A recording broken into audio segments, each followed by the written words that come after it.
2026 रे बड़ विपद संकेत राहु सूर्य ग्रहण जोग आनिब अशुभ परिणाम।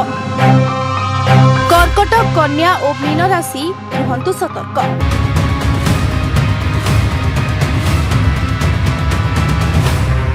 नमस्कार। पांजी एवं ज्योतिष शास्त्र अनुसार 2026 वर्ष रे एक बड़ ग्रहण जोग गठन हेबाकु जाउछि, जहार प्रभाव किछि राशिर जीवन उपरे नकारात्मक पड़िपारे। विशेषकर तीनोटी राशि पई एही समय को ज्योतिष माने सतर्कतार समय बोली कहउछन्ति। ज्योतिष पांजी अनुसार 13 फेब्रुआरी 2026 रे ग्रह मानकर राजा सूर्य कुंभ राशि रे प्रवेश करिवे।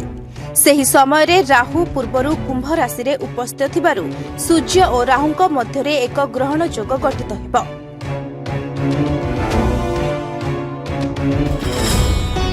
ज्योतिष शास्त्र अनुसार एभली ग्रहण जोग को अशुभ जोग भाव में विचार करा जाए, जहार प्रभाव 15 मार्च 2026 पर्यंत रहिपारे। कर्कट राशि ग्रहण जोगर प्रभाव रे कर्कट राशिर व्यक्ति माने आर्थिक अस्थिरता, हठात खर्च और ऋण समस्यार सम्मुखीन होई पारंती। निवेश एवं व्यवसाय रे सतर्क रहिबाकू परामर्श दिया जाउछि। कन्या राशि कन्या राशिर लोकंक पई एही समय क्यारियर एवं आर्थिक दृष्टिरू कठिन होई पारे। भूल निष्पत्ति, स्वास्थ्य समस्या और चाकरी संपर्कित असुविधा देखा देई पारे।